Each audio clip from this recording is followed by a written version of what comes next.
계시록 22장 6절에서 13절, 20절에서 21절의 말씀입니다. 또 천사가 또 나에게 말하였습니다. 이 말씀은 믿음직하고 참되다. 예언자들의 영을 내려주시는 주 하나님께서 자기 종들에게 곧 일어날 일들을 보여주시려고 자기 천사들을 보내셨다. 보아라, 내가 곧 오겠다 하신 주님의 말씀을 기억하여라. 이 책에 기록된 예언의 말씀을 지키는 사람들은 복이 있습니다. 이 모든 것을 듣고 본 사람은 나 요한입니다. 내가 이 모든 것을 듣고 볼 때에 이것들을 내게 보여준 그 천사의 발 앞에 엎드려 경배하려고 하였더니 그가 나에게 말하였습니다. 이렇게 하지 말아라. 나도 너와 너의 동료 예언자들과 이 책의 말씀을 지키는 사람들과 같은 종이다. 경배는 하나님께 드려. 또 그가 나에게 말하였습니다. 때가 가까이 왔으니 이 책에 적힌 예언의 말씀을 봉인하지 말아라. 이제는 불의를 행하는 자는 그대로 불의를 행하고 더러운 자는 그대로 더러운 채로 있어라. 의로운 사람은 그대로 의를 행하고 거룩한 사람은 그대로 거룩한 채로 있어라. 보아라, 내가 곧 가겠다. 나는 각 사람에게 그 행위대로 갚아주려고 상을 가지고 간다. 나는 알파며 오메가 곧 처음이며 마지막이요 시작이며 끝이다. 20절. 이 모든 계시를 증언하신 분이 이렇게 말씀하셨습니다. 그렇다, 내가 곧 가겠다. 아멘. 오십시오 주 예수님. 주 예수의 내가 모든 사람에게 있기를 빕니다. 아멘. 아멘. 우리가 보통 사용하는 칼을 가만히 살펴보면 문구리로 쓰는 칼이나 부엌에서 주방에서 쓰는 칼은 한쪽 면에만 칼날이 서 있습니다. 칼등은 사람이 다치지 않도록 칼날이 없습니다. 그래서 아래쪽에만 시퍼런 칼날이 만들어져 있어서 그것을 우리가 안전하게 사용하는 거죠.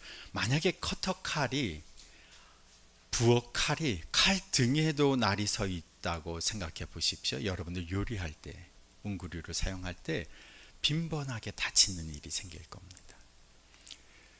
그런데 칼 중에는 일부러 양날을 세워 놓은 칼이 있습니다. 고대 전투에서 사용하는 군사의 칼입니다.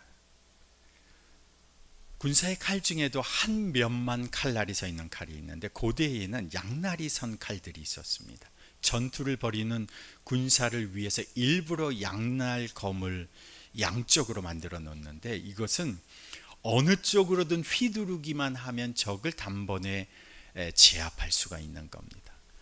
여러분, 치열한 전투의 현장에서는 아주 짧은 찰나의 순간에 삶과 죽음이 갈라져 버립니다. 그 긴박한 현장에서 칼날이 한쪽에만 있으면 칼을 쥐었을 때에 칼날을 휘둘렀다가 반대편 오는 사람을 치려면 손목을 꺾어서 쳐야 되는 거죠.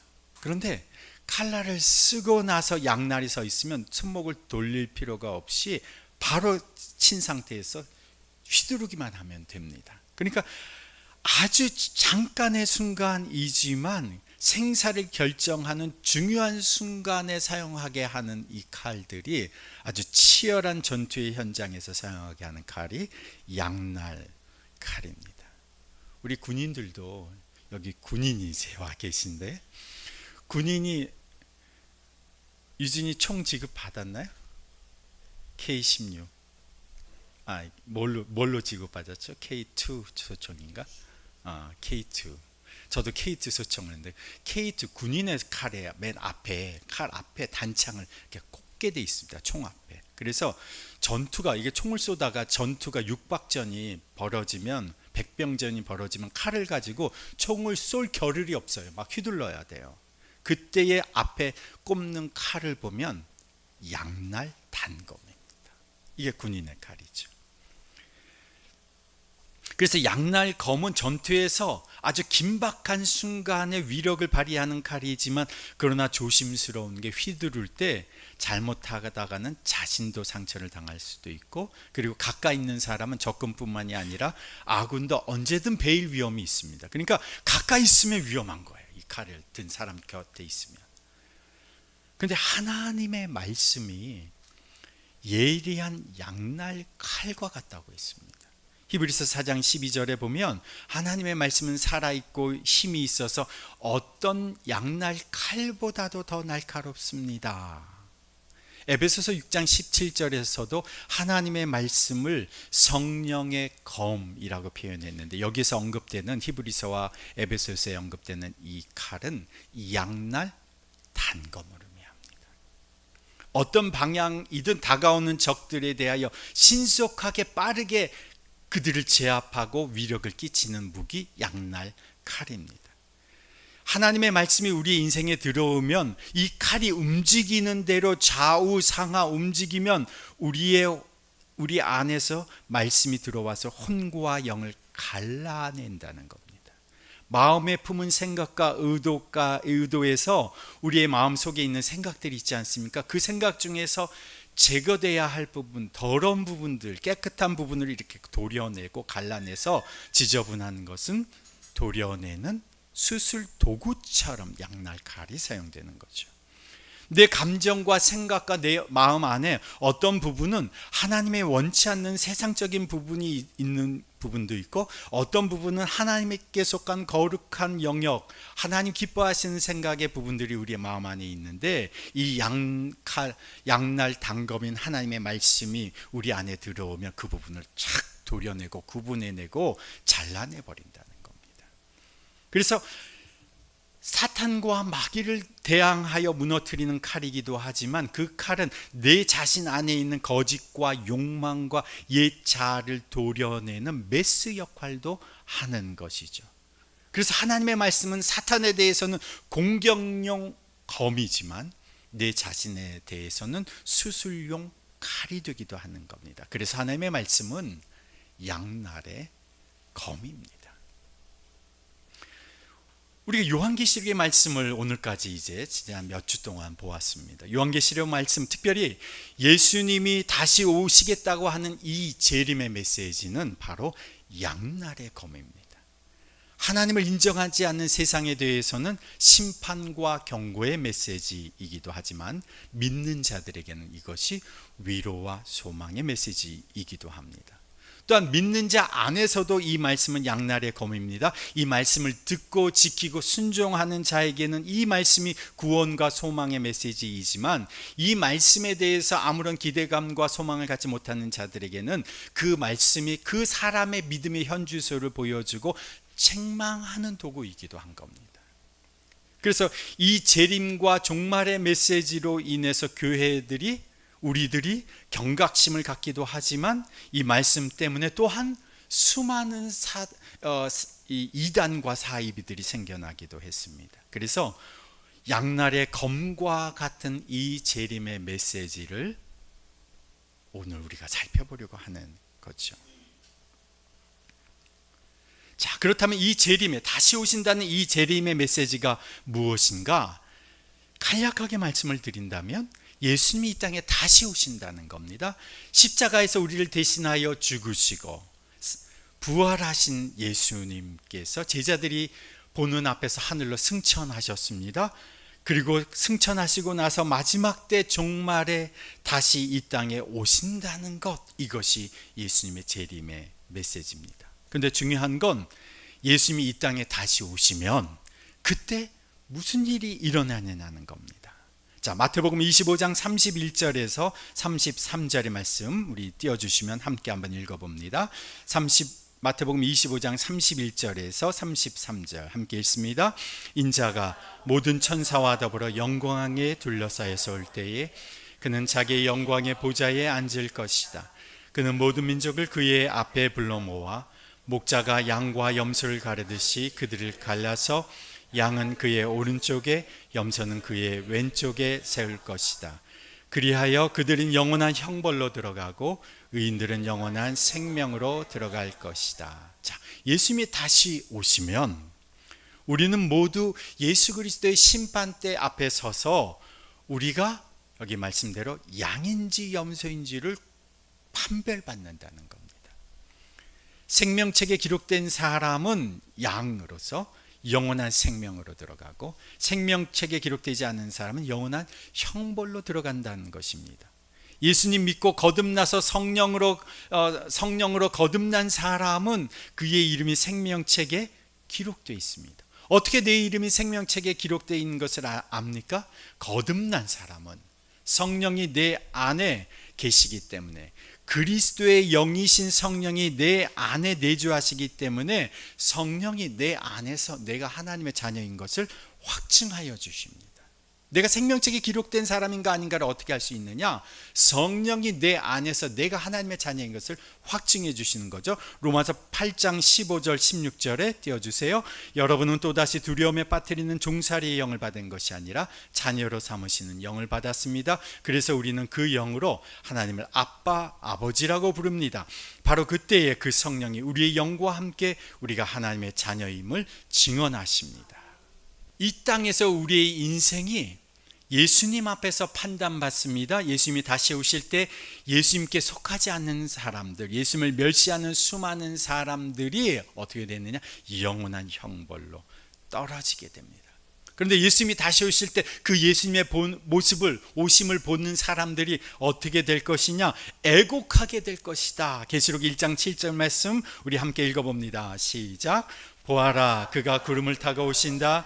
눈이 있는 사람은 다 그를 볼 것이요 그를 찌른 사람들도 볼 것이다. 땅의 모든 족속이 그분 때문에 가슴을 칠 것이다.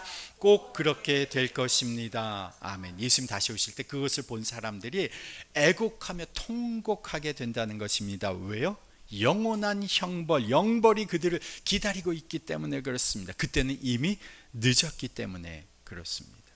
우리가 지금 계시록의 말씀을 쭉 보고 있는데 계시록 20장 12절에서도 보면 이미 죽은 사람들까지도 불려와서 심판을 받는다고 했습니다. 예수님이 보좌에 앉으셔서 책을 펴놓고 인생들을 심판하시는데 그가 가지신 책이 무엇이냐? 그것이 생명책입니다. 계시록 20장 15절에 보면 이 생명책에 기록되지 않은 사람은 누구나 이 불바다에 던져졌습니다. 생명책에 기록되지 않은 사람들, 예수님께서 심판대에 앉으셔서 판단을 해보셔서 생명책에 기록되지 않는 사람들, 양이 아닌 염소들 전부 다 어디에 떨어지느냐? 불바다에 떨어집니다. 예수님이 다시 오시면 누구를 심판하시느냐? 생명책에 기록되지 않은 사람들, 예수 믿지 않고 스스로 주인 되어 살아간 사람들, 믿는 척하지만 실제로는 비겁한 사람들, 신실하지 못한 사람들, 예수님이 다시 오시면 심판하시는 겁니다. 21장 8절 바로 앞부분인데 우리 성경책 한번 보세요. 21장 8절에도 보세요. 21장 8절 시작. 그러나 비겁한 자들과 신실하지 못한 자들과 가증한 자들과 살인자들과 음행하는 자들과 마술쟁이들과 우상 숭배자들과 모든 거짓말쟁이들이 차지할 몫은 불과 유황이 타오르는 바다뿐이다. 이것이 둘째 사망이다. 여기서 똑같이 오늘 본문에서도 22장 15절에 보세요. 15절 시작. 개들과 마술쟁이들과 음행하는 자들과 살인자들과 우상 숭배자들과 거짓을 사랑하고 행하는 자는 다 바깥에 남아있게 될 것이다.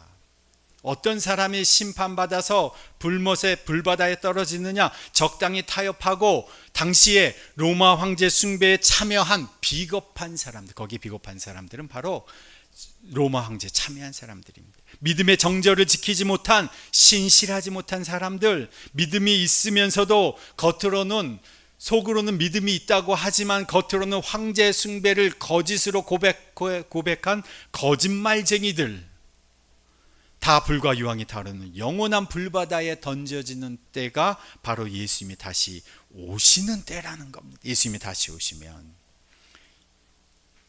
이런 일이 벌어진다. 이것이 엄중하고 두렵고 떨리는 메시지죠. 예수님이 다시 오시면 양과 염소를 구분하시고 생명책에 기록하지 못한 사람들을 심판하십니다. 또 누구를 심판하시느냐? 오늘 본문에 보면 계시록 22장 18절 19절 함께 읽습니다. 18절 19절. 나는 이 책에 기록한 예언의 말씀을 듣는 모든 사람에게 증언합니다.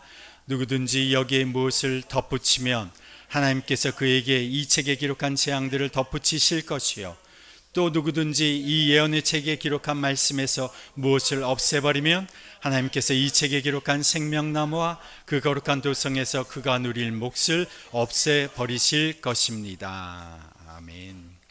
심판받는 자가 누구냐? 예수 믿지 않는 사람들, 비겁한 사람들뿐만 아니라 주님이 전하시는 주님의 재림의 메시지에 자기 마음대로 덧붙인 사람들, 제멋대로 말씀을 빼버린 사람들, 임의로 바꾼 사람들, 그런 사람들이 누굴까요? 이단 교주들, 사이비들입니다. 전부 다 영벌에, 불바다에 떨어지는 겁니다. 지옥에 다녀온 간증들 책들을 보면 공통적으로 그 맨 지옥의 그 불바다에 던져져서 고통받고 있는, 앞자리에서 고통받고 있는 자들이 바로 이단 교주들, 사이비들, 다 지옥에 떨어져 있습니다. 그러나 신실하게 주님을 따르고 고난받는 중에도 믿음의 정절을 지킨 사람들에게 예수님의 다시 오심은 전혀 다른 의미로 다가옵니다. 22장 12절 시작. 보아라, 내가 곧 가겠다. 나는 각 사람에게 그 행위대로 갚아주려고 상을 가지고 간다. 신실한 주님의 백성에게 예수님이 오시는 것은 그 행위대로 갚아주려고, 여기서 갚아주려는 것은 심판으로 갚아주시는 게 아니라 뭘로 갚아주시냐? 보상해 주시려고 오시는 겁니다.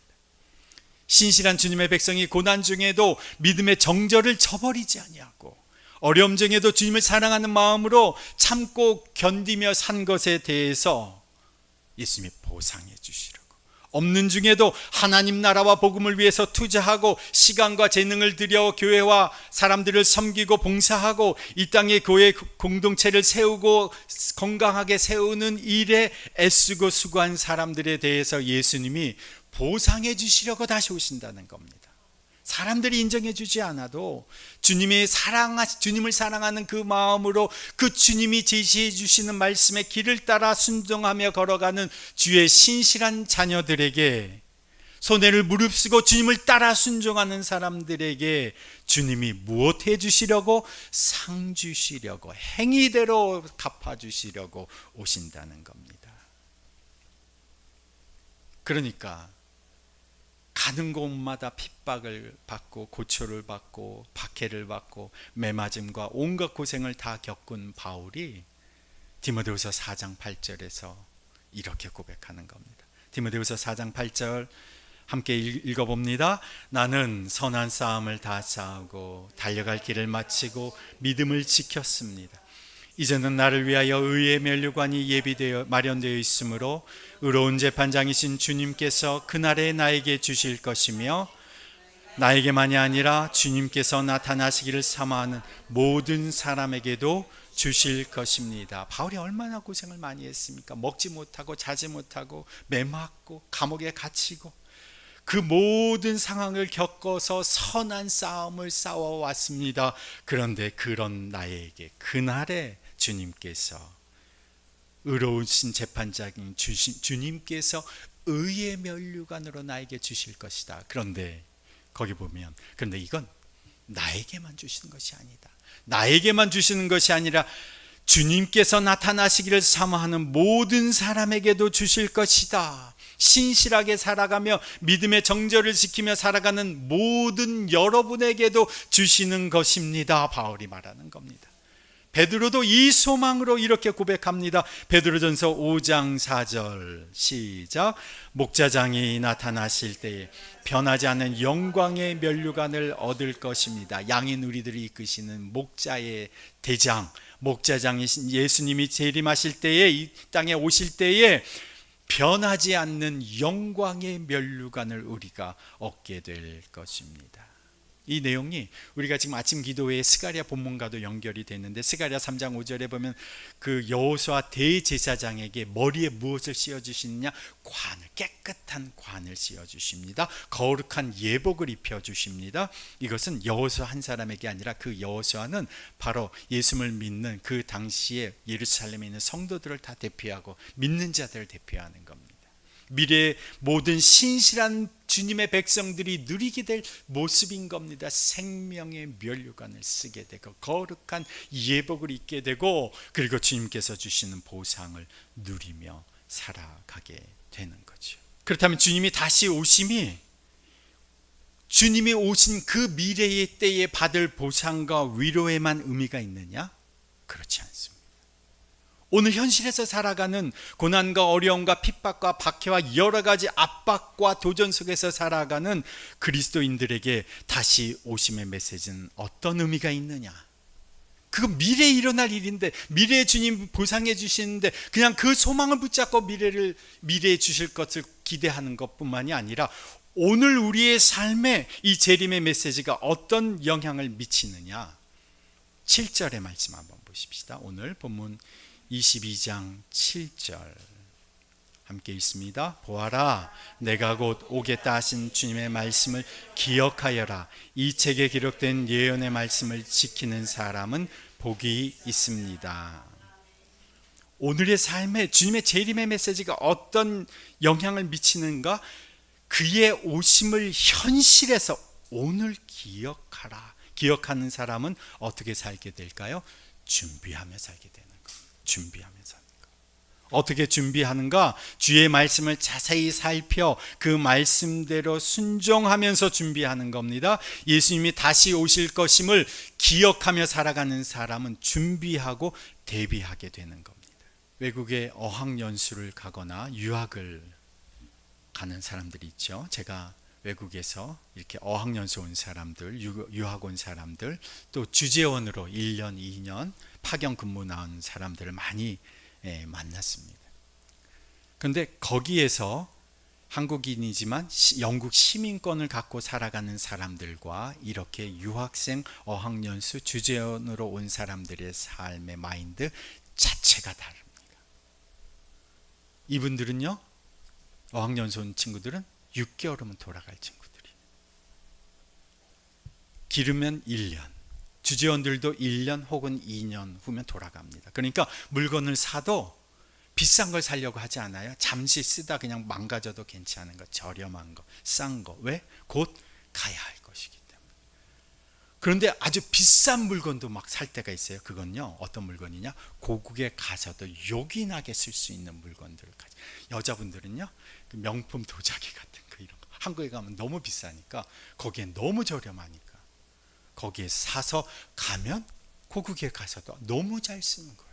다시 오시겠다, 주님의 메시지를 우리가 기억하면 이것은 여기의 삶이, 우리가 이 땅에서의 삶이 나그네 삶임을 우리가 기억하는 겁니다. 돌아갈 집이, 영원한 고향이 있다는 것을 우리가 기억하는 겁니다. 그러면 여기는 유학생활, 잠시 나그네 생활이니까 최소한도로 줄이고 절약하고 영원한 고향에서 살 것을, 그곳에서 사용 가능한 것으로 준비하며 살아가는 겁니다. 생각의 중심이 여기에서 살아가지만 어디 있어요? 거기에 있는 겁니다. 이게 오늘의 현실에 영향을 미치는 거죠. 예수님이 말씀하십니다. 7절 말씀에 천사를 통해서 먼저 이렇게 말씀하시죠. 보아라, 내가 곧 오겠다. 그리고 12절에 예수님이 직접 말씀하십니다. 보아라, 기억해라, 보아라, 강조하면서 내가 곧 가겠다. 20절에 또 다시 말씀하십니다. 내가 곧 가겠다. 예수님이 다시 가겠다, 그것도 곧 다시 가겠다, 3번이나 반복해서 강조해서 분명하게 말씀하시는데, 오늘 우리는 어떻게 살아야 하겠습니까? 준비하면서 살아가야 하는 거죠. 누가복음 17장에 보면 예수님께서 노아의 시대에 사람들이 어떻게 살다가 갑자기 멸망했는지를 말씀하시면서 예수님이 재림하실 때에도 세상이 그와 비슷한 일이 벌어질 것이라 경고하셨습니다. 누가복음 17장 26절 말씀 보시면 함께 읽어봅니다. 노아의 시대에 일이 벌어진 것과 같이 인자의 날에도 그러할 것이다. 노아가 방주에 들어가는 날까지 사람들은 먹고 마시고 장가가고 시집가고 하였는데 마침내 홍수가 나서 그들은 모두 멸망시켰다. 롯 시대에도 그와 같은 일이 벌어졌다. 사람 먹고 마시고 사고 팔고 나무를 심고 집을 짓고 하였는데 롯이 소돔에서 떠나던 날에 하늘에서 불과 유황이 쏟아져 내려서 그들을 모두 멸망시켰다. 인자가 나타난 날에도 그러할 것이다. 누구든지 자기 목숨을 보존하려고 애쓰는 사람은 잃을 것이요 목숨을 잃는 사람은 보존할 것이다. 예수님이 곧 다시 오시겠다고 분명히 강조해서 그들에게 말씀하시고 우리에게 말씀하셨는데 우리는 오늘 어떻게 살아야 하겠습니까? 까맣게 잊어버리고, 까맣게 그날을 잊어버리고 집 짓고 나무 심고 농사 짓고 장사하고 넋놓고 잊고 살다가 어느 날 갑자기 심판처럼 다가오시는 그날을 맞을 것이 아니라 그날을 기억하고 집도 짓고, 그날을 기억하며 농사도 짓고, 그날을 위해서 사업도 하고, 그날을 위해서 장사도 하면서 그날을 준비하면서 살아야 한다는 것입니다. 그들이 먹고 마시고 즐기며, 먹고 마시는 것이 잘못된 것이 아니죠. 그날을 기억하지 못하면서 그렇게 하는 것이 중요한 것이죠. 그날이 있는 삶과 그날이 없는 삶은 하늘과 땅처럼 차이나는 삶입니다. 똑같이 먹고 마셔도 그날을 기억하며 사는 삶과 그날 기억하지 못하는 삶은 하늘과 땅처럼 차이가 나는 겁니다. 이젠 정말 준비하며 살아야 하지 않겠습니까? 어떻게 해요? 기억하고 말씀에 순종하면서 준비하고 살아야 하는 겁니다. 또 어떻게 주님이 오실 날을 기대하고 준비하며 살아야 하는가? 14절 말씀 함께 읽어봅니다. 생명나무에 이르는 권리를 차지하려고, 그리고 성문으로 해서 도성에 들어가려고 자기 겉옷을 깨끗이 빠는 사람은 복이 있다. 지금 오늘 22장 14절 말씀인데요, 이 말씀, 비슷한 말씀이 계시록 7장 14절에도 보면 사람들이 자기의 두루마리를 빨아서 회개하는 모습이 나오는데, 거기 보면 이 두루마리를 어디에다 빠냐 하면, 두루마기를, 겉옷이죠, 겉옷을 어디에 빠냐 하면 어린 양의 흘리신 피에 빱니다. 오늘 본문의 14절에서도 겉옷을 빠는 사람들이 무엇으로 빠느냐? 어린 양의 피로 겉옷, 이 개역개정 성경에서는 두루마기를 빠는 겁니다. 그런데 14절을 자세히 보세요. 14절에 보면 자기 겉옷을 깨끗이 빤 사람은 복이 있다가 아니라 현재형으로 쓰여져 있습니다. 자기 겉옷을 깨끗이 빠는 사람은 복이 있다. 어린 양의 피로 자기 겉옷을 깨끗이 빠는 사람이 복이 있다는 겁니다. 마지막 때에 어떤 사람이 복 있는 사람이냐? 매일마다 예수의 피로 자신을 정결케 하는 사람이 복 있는 사람이라는 겁니다. 그렇다면 재림의 메시지를 받아들고 살아가는 우리들은 어떻게 그날을 준비하며 살아가야 하는 것인가? 지속적으로 예수의 피로 우리 자신을 깨끗하게 정결하게 하여야 한다는 것입니다. 다시 오실 그날을 기억하면서 오늘 우리의 삶을, 내 자신의 삶을 예수의 보혈로 정결하게 거룩하게 보존하며 살아야 하는 것입니다. 그날을 준비하면서 사는 것은 날마다 예수 보혈을 의지하고 확인하고, 그리고 그 피로 정결케 되면서 살아가는 거예요. 그래서 갈라디아서 2장 20절 함께 읽습니다. 나는 그리스도와 함께 십자가에 못 박혔습니다. 이제 살고 있는 것은 내가 아닙니다. 그리스도께서 내 안에서 살고 계십니다. 내가 지금 육신 안에서 살고 있는 삶은 나를 사랑하셔서 나를 위하여 자기 몸을 내어주신 하나님의 아들 믿는 믿음 안에서 살아가는 것입니다. 날마다 나는 예수의 십자가에 예수와 함께 못 박혔음을 인정하고 입술로 고백하면서 살아가는 겁니다. 그럴 때 나의 옛 자아는 십자가에서 처리되고, 나의 욕망은 십자가에서 처리되고, 부활하신 예수 그리스도의 영이 나를 주관하시고 나를 컨트롤하시고 내 안에서 역사하시는 것을 경험하는 겁니다. 요한일서 1장 7절에도 띄워주세요. 시작. 우리가 빛 가운데 살아가면 우리는 서로 사귐을 가지게 되고 하나님의 아들 예수의 피가 우리를 모든 죄에서 깨끗하게 해 주십니다. 우리가 예수 안에서, 그리스도 안에서 그분과 교제 가운데 그 예수의 보혈의 능력을 내 안에서 믿음으로 고백하면서 그 교제권 사귐 속에서 살아가게 되면 하나님의 아들 예수의 피가 우리를 날마다 정결케 해주시는 역사를 경험케 된다는 겁니다.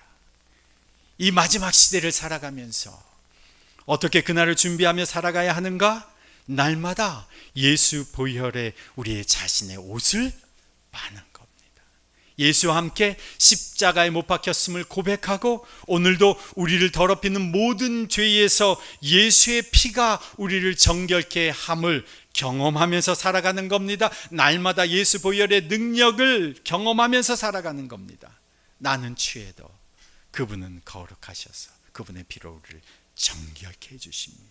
나는 약해도 그분의 능력은 강하셔서 나를 세우시고 강하게 해주시는 겁니다. 나는 부족해도 그분은 능하십니다. 나는 할 수 없어도 내 능력으로는 여기까지여도 그분은 하십니다. 나는 가난해도 그분은 부요하십니다. 그분의 강하심이, 그분의 능하심이, 그분의 가능이, 그분의 부요하심이 내 안에 임하는 겁니다. 내 안에서 그분이 일하시는 겁니다. 우리가 믿음으로 내 안에 계시는 예수 그리스도를 고백하며 살아갈 때에 우리는 죄를 이기고 유혹을 이기고 가난을 이기고 절망을 이기고 슬픔과 낙심을 이기고 불가능을 극복하고 낙심이 희망으로 바뀌고 죽음이 부활로 변화되는 것을 우리는 우리의 삶으로 경험하게 되는 겁니다. 이것이 예수 안에서 살아가는 그리스도인의 매일의 승리의 경험인 겁니다. 예수님이 다시 오시겠다. 곧 다시 오시겠다. 곧 다시 오시겠다. 이 예수님의 메시지는 오늘 이 시대의 양날의 검입니다. 생명책에 기록되지 않은 이에게, 제멋대로의 말씀을 가감하는 이에게 심판의 엄중한 메시지요, 신실한 주님의 백성에게는 위로와 소망과 보상의 메시지입니다. 이것은 오늘 주님의 백성들에게 그날을 준비하라는 명령입니다. 그날을 기억하고 말씀에 순종하며 준비하도록 날마다, 그리고 예수 보혈로 자신을 거룩하고 정결하게 하면서 신부로 준비하는 삶을 살도록 주님께서 우리에게 명령하시는 겁니다. 제가 즐겨보는 프로그램 중에 하나가 SBS TV 동물농장이 있습니다. 몇 년 오래된 예전에 본 영상인데, 한 빈 집에 개 한 마리가 집을 지키고 있습니다. 묶여 있지도 않고 자유롭게 나다니는데, 돌아다니다가도 집 현관문에 딱 자기 자리에 앉아서 그 집을 지키고 있습니다. 아무에게도 손길을 주지 않습니다. 아무도 따라가지 않습니다. 이 개는 시장통 근처에 있던 그 할머니의 집의 개였는데 5년 동안 그 집에서 기다리고 있습니다. 누구를 기다릴까요? 할머니를 기다립니다. 주인 할머니를 기다리는 겁니다. 그런데 이 집이 빈집이 된 것은 이 할머니는 이미 돌아가셨어요. 다행히 동네 사람들이, 이 할머니라는 동네 사람들이 이 개에게 먹일 사료를 챙겨줍니다. 다루라고 하는 이름의 이 개는 절대로 다른 사람을 따라가지 않고 꼭 거기에 자리를 지키고 5년 동안 지키고 있습니다. 이 소식이 방송으로 나가서 한 아주머니가 자청해서 이 아이를 돌보겠다고 나섰습니다. 그래서 이 다루라고 하는 개의 목줄을 걸고 이제 집으로 데려가는데 안 갑니다. 거부합니다. 그곳에 남기로 남아 있습니다. 그래서 억지로 데려갈 수가 없어서 결국 전문가의 도움을 받아서 일주일 동안 이 아주머니의 자상한 목소리를 녹음을 해서 개 옆에서 일주일 동안 틀어주고, 그리고 옷을 가져다 놓고 계속 아주머니의 옷을 냄새 맡게 해서 일주일 동안 계속 이 아주머니와 친근하게 만들어 놓고, 일주일 만에 이 아주머니가 개의 목줄을 다시 묶어서 데려가는데 이제 개가 따라갑니다. 그리고 이제 아주머니의 차를 타려고 하는데 그 개가 차를 타려기 직전 다시 한번 돌아보는 거예요. 그 할머니의 집을 돌아보는 거예요. 5년이 지나도 개 한 마리는 주인 할머니를 기억하고 그 자리를 지키고 있는데, 오늘 우리는 나를 찾아 이 땅에 오셨고 나를 대신하여 십자가에 친히 달려 돌아가셨고 죽은 지 3일 만에 나를 위하여 부활하셨고 승천하셔서 다시 오시겠다고 말씀하신 그 예수님을 우리는 기억하고 있습니까? 곧 다시 오겠다, 예수님이 꾹꾹 눌러서 우리에게 써주신 주님의 메시지를 우리는 마음에 품고 살아가고 있습니까? 다시 오실 주님을 생각하며 그 주 예수의 보혈에 우리의 겉옷을 매일마다 씻고 있습니까? 곧 다시 오겠다는 이 메시지는 믿지 않는 자들에게는 심판의 메시지면서 우리에게는 보상과 위로의 메시지입니다. 양날의 검과 같은 이 메시지가 마지막 그날에 나에게 어떻게 이루어지겠는가? 그것이 정말 위로와 보상의 메시지로 성취될 것이냐, 아니면 심판의 메시지로 이루어질 것이냐, 그것은 나에게 달려 있습니다. 이제 매일마다 기억하고 그날을 준비하며 사십시다. 매일마다 예수 보혈에 내 생각과 감정과 영혼을 씻고 정결하고 순결하게 주님 앞에서 살아가십시다. 그래서 너무 그립고 너무 보고 싶고 너무 만나고 싶어서 주 예수님 어서 오십시오 고백하는 신부처럼 그렇게 우리가 남은 인생을 살아가야 하지 않겠습니까? 하나님 아버지, 예수님께서 이 계시록의 마지막 장에 우리에게 주시는 다시 오심에 대한 이 메시지 감사합니다. 주님의 이 메시지는 신실하지 못한 자들, 주를 인정하지 않는 자들에게는 심판의 메시지요, 고난 중에도 주님을 따른 주님의 백성들에게는 위로와 보상의 메시지임을 알게 해주셔서 감사합니다. 이것을 미래에 주시는 소망의 메시지로만이 아니라 오늘을 살아가는데 우리가 가슴에 품고 살아가는 말씀이 되게 해 주십시오. 다시 오실 주님이 바로 그리스도의 영이신 성령으로 오늘 우리와 함께 하심을 매일마다 경험케 해 주십시오. 다시 오실 주님을 매 순간마다 기억하게 해 주십시오. 또한 주 보혈의 은혜를 매일마다 확인하고 그 보혈의 능력을 순간마다 경험하며 살아가게 해 주십시오. 그리하여 오실 주님의 미래가 먼 미래가 아니라 바로 여기 와 있는 미래가 되게 해 주십시오. 주님 만나는 그날 순결한 신부로서 주님을 기쁨으로 맞는 우리 모두가 되게 하여 주옵소서. 주님을 기다리는 신부로서 주님의 오심을 우리도 세상에 알리고 전하는 자로 살게 해 주옵소서. 이제는 곧 다시 오실 우리 주 예수 그리스도의 은혜와 하나님 아버지의 무한하신 사랑과 성령님의 교통하심과 역사하심이 주님을 기억하고 보혈로 날마다 우리 인생을 정결케 하며 살기로 결단하며 이제 세상으로 나아가는 주님의 백성들 위에, 저들의 가정과의 일터 위에, 그리고 더빛교회 위에 이제로부터 영원토록 함께 하시기를 간절히 축원하옵나이다. 아멘.